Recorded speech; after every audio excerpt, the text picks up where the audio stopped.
ఎవరండి గొప్పవాళ్ళు అంటారా? లక్షలు కోట్లు బ్యాంకు బ్యాలెన్స్లు ఉన్నవాడు కాదండి. దేవుని జ్ఞానాన్ని సంపాదించుకున్న వాని కంటే గొప్పవాడు ప్రపంచంలో ఎవ్వరు లేడు, ఉండడు. ఒక మాట అంటాడు, మీ ఆస్తి మీ సంపాదన అంతా ఇచ్చి దేని సంపాదించుకోమన్నాడు? జ్ఞానమును సంపాదించుకో. ఏ జ్ఞానం? ఎంబీబీఎస్ ఇవి కాదు, ఇంజనీరింగ్ ఇవి కాదు, వాటికి అంతా ఇవ్వాల్సిన పని లేదు.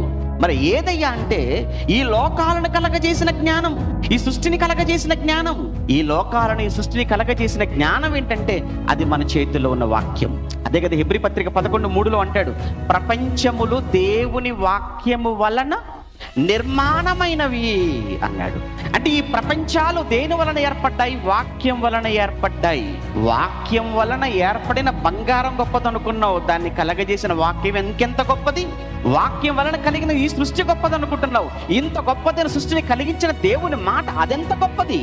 నీకు దేవుని వాక్యము, దేవుని మాట గొప్పతనం నీకు అర్థమైపోతే దేవుని పాదాల మీద పడిపోతావు, వాక్యాన్ని కళ్ళకద్దుకుంటావు, గుండెల్లో పెట్టుకుంటావు.